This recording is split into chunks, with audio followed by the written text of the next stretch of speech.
welcome to episode 22 of Talk Smart with Pugh. and McCart. That's Joe Pugh and I'm Andrew McCart. Joe, good boxing we had over the weekend. I know you were at a Miss Fence event on the Friday. You were in Manchester for the Magnificent Seven. There was a show in Wolverhampton. Box had a show in Wolverhampton with Adam Azim. But I think we need to talk about midweek. The events that's happened midweek. You were there. You were at the press conference Wednesday. We'll start the Wednesday press conference. Yeah, Wilder, Joshua on the same press conference, different opponents, but same press conference. Eddie Hearn, Frank Warren, same press conference. I mean, just tell me what it was like in there. The anticipation of everybody walking out on that press conference. Yeah, it was very, very strange. It was a weird kind of simulation. There was whispers from the Monday heading into the Tuesday that we was getting this press conference. We still didn't even know for sure until about 3:00 on Tuesday afternoon that this was happening on the Wednesday. And then we was trying to piece together who was fighting who. Anthony Joshua versus Otto Wallin, and Deontay Wilder was heavily rumoured to be fighting Joseph Parker. We kind of knew that. And then the more intriguing thing for me was to see if Warren and Hearn were going to be on the same table. Were they going to be talking after all these years? So many different factors come into play. AJ Big Baby Miller, another little another storyline. It was literally a soap opera on stage on Wednesday. It was so good. But at the heart of it, we're getting a fantastic card of boxing on the 23rd of December, Day of Reckoning, Saudi Arabia. You've got so many great fights. You've got Anthony Joshua versus Otto Wallin, which I think is a brilliant fight. Deontay Wilder versus Joseph Parker. Probably my pick of the card will be Daniel Dubois versus Jerome Miller. That's going to be absolute fireworks. Bivol versus Lyndon Arthur. Great opportunity for Lyndon. Ellis Zorro can attempt greatness against Jar Pataya off the back of that Jordan Thompson win. Mate, I'm forgetting all the cards. I'm forgetting all the fights. You've got to help me out. Jai Apataya. Jai Apataya was on it. Jai Apataya versus Ellis Zorro. Yeah, you mentioned that's what he did. You've got the big Makhmudov as well. Big Makhmudov. The scare. We spoke about him because he was out on the Fury Ngannou undercard, and we spoke about him just being a frightening human being. And obviously you got Philip Hrgovic as well, who's on it. So again, another heavy card, and one that I'm very, very looking forward to. But you mentioned Joshua and Wallin, Otto Wallin. Now listen, that's a tough fight for Joshua, by the way. Really good fight. Even though I think I had Fury 8-4 up when he fought Wallin, but Otto managed to get in there. He forced that big, massive gash over his eye from a punch, not a head clash. And he's stuck in there for the 12 rounds. And so this isn't plus he's a southpaw as well. I know Joshua's done quite well against southpaws, but they're always tricky. They're always they're hard to get a heavyweight southpaw into spar. Do you know what I mean? So it's hard to train for a southpaw, especially up at the heavyweight division. Excuse me. So that's not a gimme fight for Joshua. I expect him to win. Trust me, I do expect him to win quite handsomely in terms of a stoppage. But I think Wallin will be there, and there's a small chance of an upset, and I mean minuscule chance of an upset. But like you say, it's a good fight. I'm looking forward to that. Then you're going to Deontay Wilder and Joseph Parker. Tough ask for Joseph Parker, I will admit, but he's got somebody in his camp who trains alongside Tyson Fury, who knows how to beat somebody like Deontay Wilder. But the way that Tyson beat Wilder was using his size, his weight, taking his legs away from Wilder, leaning on him, smothering him when he got in close. I don't think Joseph Parker's big enough, but yeah, it's an intriguing. And like you said, the pick of the bunch is probably Dubois and Jarrell Miller. I know I've got my thoughts on Jarrell Miller that I'll probably keep to myself, but I think in terms of the way he is at press conference and the way you watch his Instagram, he's hilarious on Instagram. And Eddie Hearn put it perfectly. We need characters in this sport, right? I know what we can discuss his past, Jarrell Miller's past, right? We can go into that, and a lot of people say he shouldn't be boxing from what all the drugs that he found in the system and stuff like that. But listen, that's we probably will discuss that. I don't know what your thoughts are on that, but like I say, boxing needs characters. We need them guys that are. They just chat. They just absolutely talk absolute nonsense and trash, and it gets the crowd involved. It gets everyone talking. It gets me and you talking, and I think that's what we need. And I think boxing needs a lot more of them characters. I think boxing, especially the heavyweight division outside of Tyson Fury, who else does that sort of chatting and flamboyancy and talking shit and trash? I can't think of anyone. think they've all got their characters. I think Wilder sometimes brings it when he turns into the Bronze Bomber, as he likes to go into that alter ego. Bomb Squad! There you go, Andy. We didn't get that on Wednesday, but I'm sure we will get that on Saudi Arabia in the build-up to the fight against Josie Parker. But that was just all kind of a little taster. It was a fantastic taster for the Thursday, 23rd of December, heading into the 17th of February. You talk about big ones. You talk about era-defining fights. You talk about undisputed at the top, undisputed in the heavyweight division. We're finally getting it. Tyson Fury versus Oleksandr Usyk. I think the first time there'll be an undisputed heavyweight title fight in 24 years, I believe. And it's happening. Saw the face-off. See Slice Stallone get up on the stage, which was a pinch-yourself moment for me. Yeah, brilliant. Absolutely brilliant couple of days. And it's all going down in Riyadh season, Saudi Arabia. Big plays, big plays. Definitely. And like I say, boxing has waited. Well, I've waited. You're probably too young to remember Eddie Hearn coming onto the scene 14 years ago, or however long it was. And from then, we've always waited for that Eddie Hearn Frank Warren moment. We've waited 14 years and we got it. Then, sort of like the Wilder Joshua fight's been what, 4 or 5 years in the making? We're that close to getting it. Probably more, yeah. Probably right, son, probably more, but we're that close to getting it. You mentioned there 24 years, the boxing world, longer than you've been alive, Joe. Yep. We've been waiting for an undisputed heavyweight champion, and we've got it, right? So, His Excellency, as the Turkey Al-Sheikh, he seems to be wanting to put these big fights on, and he's getting it done. And like I said to you, all this time, like I said to you, 14 years for Eddie Hearn Frank Warren, 5 years for Wilder Joshua, 24 years for undisputed heavyweight champion. We've waited all this time, and it seems within the space of a year or 6 months, however long it's been, it's all happening, which is, in my mind, is mental. It's surreal, because I'm like, I never thought we would get them. And if we did get them, it'd be a long, drawn-out process. And do you know what I mean? There won't be this build-up because we've waited too long, and it loses the excitement. Pacquiao Mayweather is probably the prime example for me. It lost a little bit of excitement for me when that fight. And listen, I stayed up all night to watch it, but it wasn't that. We needed it 5 years before it happened. Do you know what I mean? And I think that this is a good thing for boxing. I know British fans are probably going to be spewing because we're going to miss Tyson Fury becoming undisputed, or attempted to become undisputed against Usyk, because he'll be fighting in Saudi Arabia. Then we've got Joshua and Wilder. That'll probably be in Saudi Arabia, so we won't get to see Joshua fight here. And I think British boxing is probably, especially the fans, will be a little bit upset and hard done by it. We're not going to get to see these fights. But on the other side of that coin, Joe, we're getting to see these fights. Yeah, and to make it a little bit of a positive spin on the fact that they're not on UK soil, they're still a UK time zone, which helps it so much, because kind of we've been used to getting up at 3, 4, 5 o'clock in the morning, whether that's kind of East Coast, West Coast. It is a US-based sport, and we're lucky now it's going to be between 9 and 11 o'clock, prime time. We're getting it. We'll all be in peak form, ready to watch the undisputed fight, and not just the undisputed fight, because being around the press conferences, getting the buzz for it, this isn't just a smash in the pan. This is going full throttle, and I think this is long term, and I think we're going to see a lot of big fights in Saudi Arabia, and we're going to be making a lot of trips to Saudi Arabia. Well, I'm glad you mentioned that, Joe, how it's UK time, because I mean, growing up as a young kid, and probably your age, when I was your age, I had to stay up till 6 o'clock in the morning with my mates to watch it out in Vegas, all these big, massive fights. So we are lucky that it's only going to be prime time for us in terms of between 9 and 10, 11 o'clock at night for us, which is exciting. And Saudi Arabia are starting to open, like, they've got a lot going on in Saudi Arabia, the football, and I've seen they've opened up a massive theme park. Do you know what I mean? So if anyone wants to go out there to watch a fight, you're going to get treated well, because it seems like there's so much to do out there. Do you know what I mean?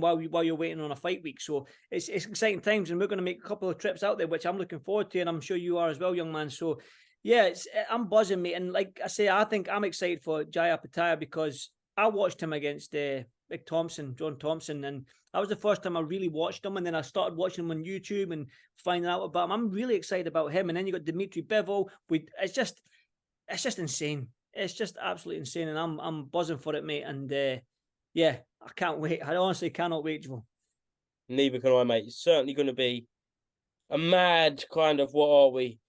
About 3.5 months all the way to the pinnacle, the peak of the mountain, the Ring of Fire, Usyk versus Fury for the undisputed heavyweight champion.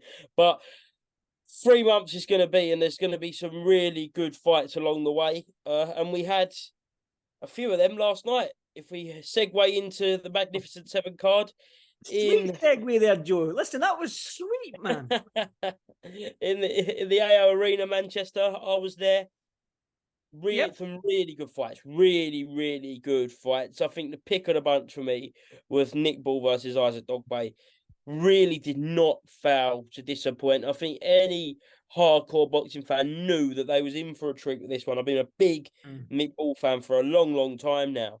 And see him, the way he was controlling that fight in points was really, really impressive to see. And overcome some deep waters, because I think it was at rounds 3 and 4. He was struggling with Isaac Dogboe.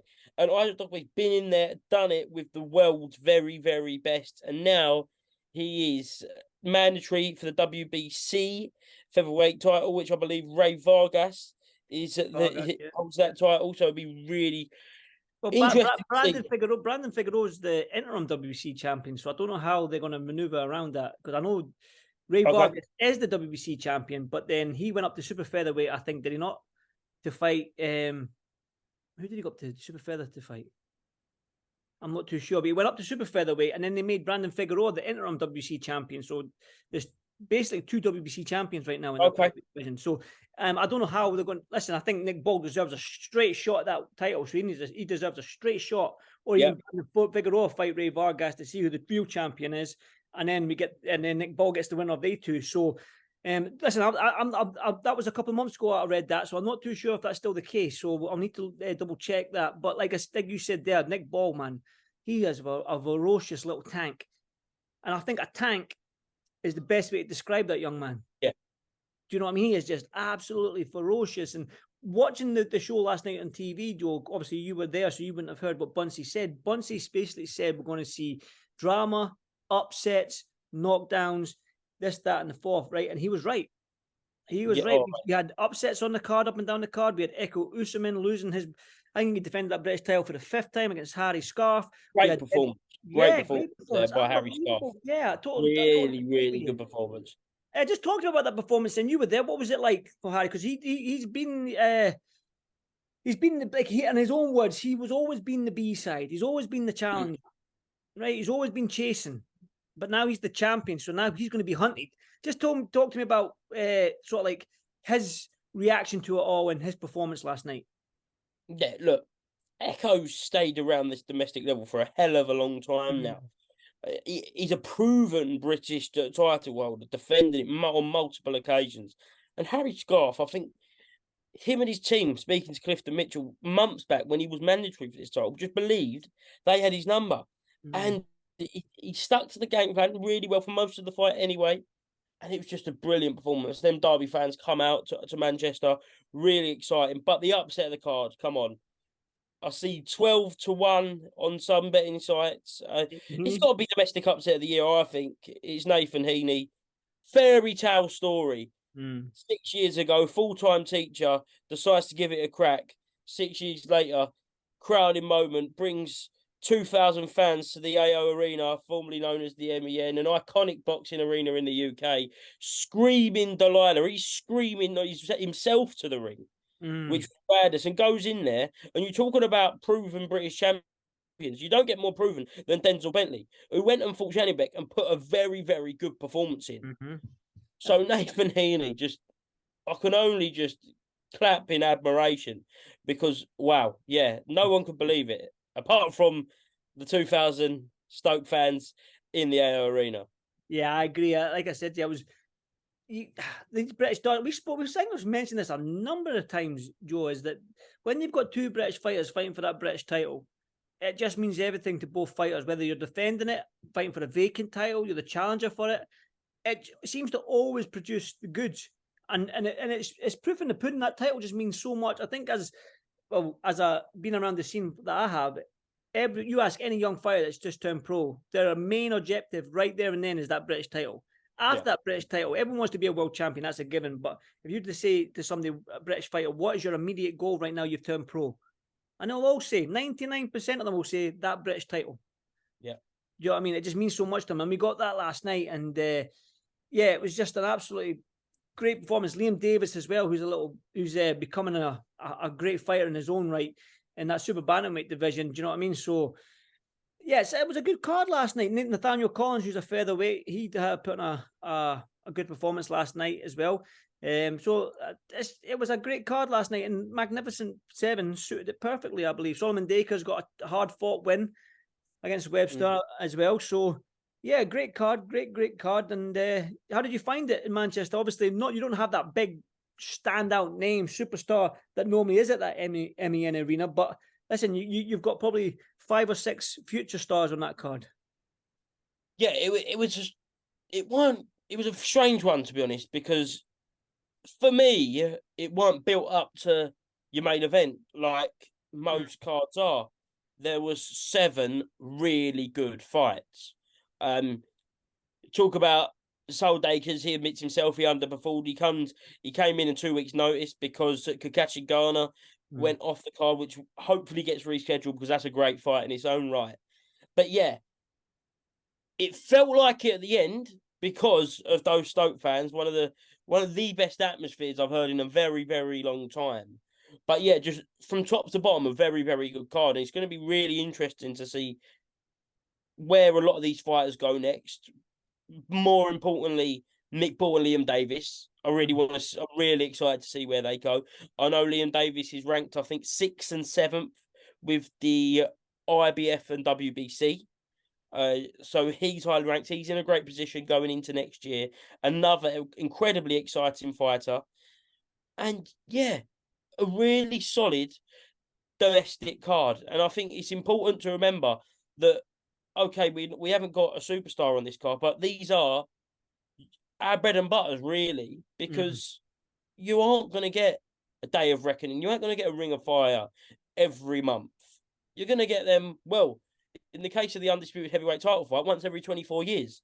So I think fights like this and cards like this, you've got to appreciate because they're giving value for money. There's 5 of those 7 fights you can hand on heart and say, brilliant. And that's what we asked for as a fight fan. Yeah, I agree, mate. Totally agree. And there was also another, we're talking about stars, the Wolverhampton show on Sky Sports with Boxer. Adam Azim seems to be there. He seems to be coming on in his own right now. I think Ben Shalom sings his praises and thinks he's going to be a future world champion, a multi-weight world champion. He's got a great coach in Shane McGuigan. He's only 10-0, I think he is now, and he put on a great performance last night for that EBO world title, EBO world title, if there's such a thing, EBO title. I don't know why I can't say that. He won it with a 10th round stoppage against Petr Yan. Listen, he's 10-0, he's a European champion, but I think for me, I want to see Adam in with these guys domestically, whether it be a Harlem Eubank, a Dalton Smith. I know you've got probably the Jack Carrolls and O'Hara Davises. They're way up there now, but I can't see what the problem is with trying to get him a fight with Harlem Eubank, Dalton Smith. Do you know what I mean? Any of these guys in the top 5 or 6 in the UK, I can't see. I would like him to see him in with one of them guys. Maybe, Lewis Ritson's. I think Lewis Ritson's moving up to welterweight now, so he won't be there. What about the winner of Sean McComb, Sam Maxwell out in Belfast? What about the winner of one of them? Do you know what I mean? I think that's probably a better fight for him right now. To defend that European title is one of these guys from these shores, and I would say probably the winner of the Sean McComb Sam Maxwell fight. Why not? Yeah, took that Jean-Pierre fight, get the European title. That's a box ticked.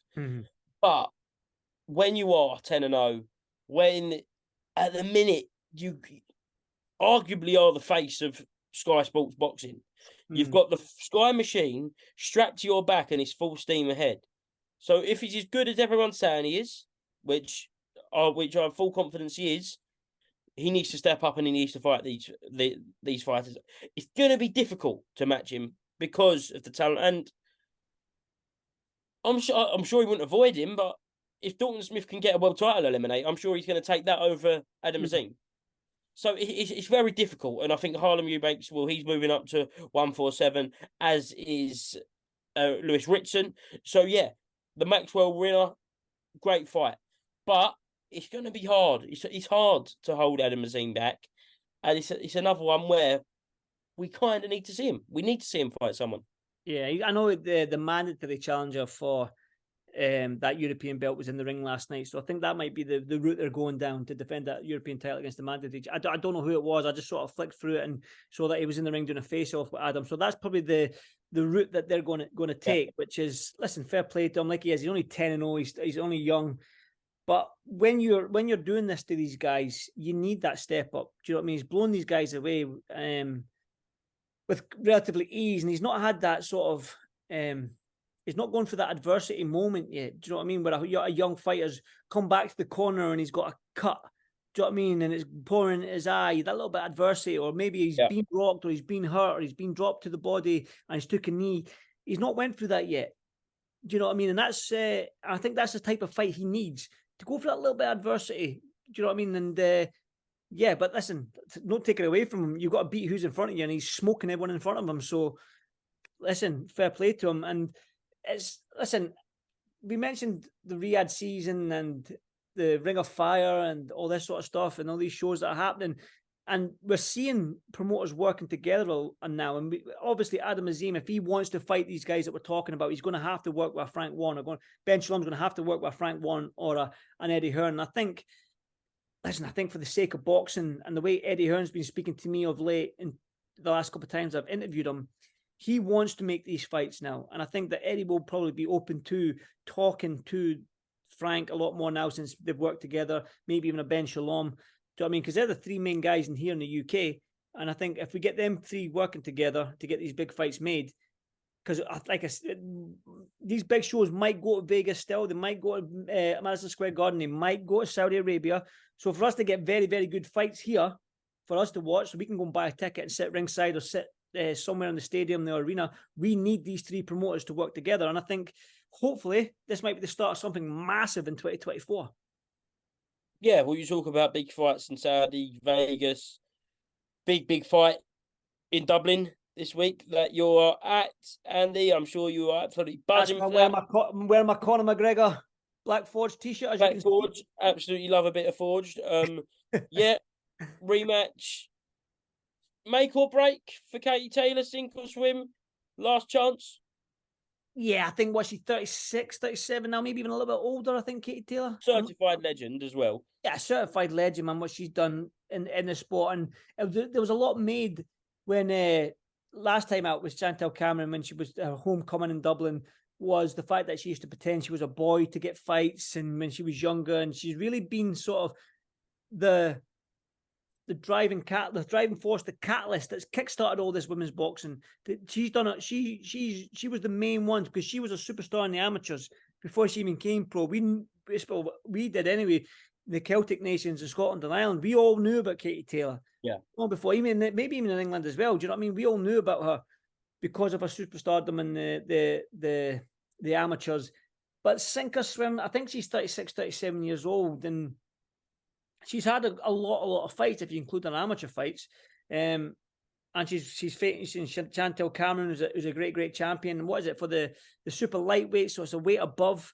Chantel Cameron's a big super lightweight. Chantel Cameron's fought up at welterweight as well. And you can see in the first fight that the size was there in Chantel's Cameron, in Chantel's favour. But Katie's, listen, she wouldn't have took this rematch if he didn't think she could do it. Do you know what I mean? And I saw a post from Sandy Ryan saying that she was working with Katie Taylor in this camp, and Sandy Ryan's a big girl. I don't mean that disrespectfully. I mean she's big. Yeah. You know what I mean? It's hard. I don't want to say that she's a big girl, but she's been helping Katie Taylor a lot in this camp, and she says that she's ready. And so obviously they've been working on a game plan for Chantel Cameron, but Jamie Moore and Nigel Travis, I'm sure they're working on a game plan as well to go into this fight. So I'm looking forward to it. I think it'll be a lot more punches thrown in this fight, I believe. And I'm looking forward to it because it's not, when the Irish come out to party, they come out to party. Do you know what I mean? And they sung from the first bell to the last bell for every fight that was on the card. Almost every Irish fighter was getting like every Irish fight was getting the roar of the crowd, like, as if they were Katie Taylor doing that ring walk. Do you know what I mean? So they came out to support the Ronin. It's going to be exciting. But your thoughts on it, Joe? What are you expecting? What are you hoping for? Can't wait, mate. Hoping for the same as last time, as in the show, as in the atmosphere, and yeah, two greats of the sport in Chantel Cameron carving out her own legacy now. And we've already just spoke about what Casey's done for the sport in the last, even 10, going back before that, 15 years in the amateur system, just absolutely revolutionised that. So yeah, cannot wait for it. And it'll be a good week for you, I'm imagining, mate. Yeah, like I said, I love it out there, out in Dublin. It's a great. I think I had Parsons out at Temple Bar one night, young Parsons. So, and Colm's coming down with me as well. So it should be a good week, another good fun week, and I'm looking forward to it. Gary Cully's on the card. Paddy Donovan's on the card, in two fights. I think it's Reese Mould for Gary Cully, which is going to be an absolute. Yes. Which good is a good fight. fight. Really good fight. To get back to winning ways. And Paddy Donovan's fighting Danny Ball. You've got Sky Nicholson. She's on the card as well. No Carty. Thomas Carty's on it, big heavyweight as well. Another exciting heavyweight, a southpaw as well. So, yeah, it's going to be fun. It's going to be exciting. And like I said to you, the Irish come out to party, man, and they support their own. So it's always, no matter who's on that card, if you're Irish, you're getting support. So, listen, I'm looking forward to it, and I can't wait, mate. Yeah, but you've missed out your little. I don't want to talk about it, but you were there on Friday night, the Misfits card. I want to give a shout out to Adam Brooks, because Adam, fair play to you, big man. Listen, there was talk about. We were discussing about my mate James English having a fight with Adam, getting a fight with Adam at some stage, and then I was jokingly saying to Adam, "Listen, I want to fight Misfits, Adam. Let me fight you." And he was like, "Oh, no, Andrew, you're too good. I don't want to fight you. I'm just a novice and all this sort of stuff." So, listen, you're not a novice anymore, mate. That's two wins, 2 knockouts. So, fair play to you, mate. I'm really, really happy for you. And when you put in the work, the hard work, and the most nervous thing for any man or woman to go through is stepping through them ropes, right? With the knowledge that you might get knocked out in front of all your friends and family. That's a scary thought. And he's done it twice now. And lucky enough, he's got the win. He's got 2 impressive knockouts on his record now. So fair play to him. Fair play to him, Joe. Fair play to him. We can joke about all the shenanigans, me jumping in the middle of fights between Ed Matthews. Yeah, that was funny. But there is a serious message from Dapper Laughs. He's changed his life in about 16 months now. Been off the booze, off the drugs, and put kind of all of his energy into training, and questionable opponent in Simple Simon, but he held his form well. He shaped up well, and hopefully we'll see Dapper Laugh back. And he was campaigning for men and their emotions, which is always a good campaign. Men's mental health is important to raise awareness. So in the midst of all the carnage, there is a good message at the end of the day. Joe, let's talk about that fight breakup, mate. You were right in the middle. Listen, you never even dropped your camera, mate. Talk to me. That's a skill set in its own, right? Is it not? It's not really, because I didn't manage to break it up. I just saw the SA boys and thought, right, that's me done. I've made it look like I'm trying to stop it, but realistically, was I ever going to stop nothing? No. With one hand there, yeah, I think I looked the part, but I don't play it well. Listen, I was like that. The young man's still recording. It's like you're doing that. Stop, guys. Stop. Yeah. That's the one. The camera wasn't on. The camera was not on. All right. So I'll keep a little bit of dignity there. Well, well done to you, mate. And you've had a busy weekend, so enjoy next week. If you've got nothing on, enjoy it. A little bit of downtime. Mark Chamberlain at York Hall, Queensbury show. Good prospects show. I'll be there next week. And yeah, Liam Williams out on that card as well. Yeah, Liam Williams, yeah. Hamza Shiraz pulled out for injury, so good to see he's still on there. But yeah, so no weekends off, mate. No weekends off. And that's the way you love it, young man. That's the way you love it. Mate. Listen, as always, love spending my Sunday evenings with you, whether it be a Sunday afternoon, Sunday morning, or Sunday evening, Joe. I love my little half-hour chat with you. And enjoy the rest of your week. Enjoy the show next week, and I'll catch you next Sunday. Catch you next Sunday, mate. Enjoy Dublin. Thank you, brother. Thank you.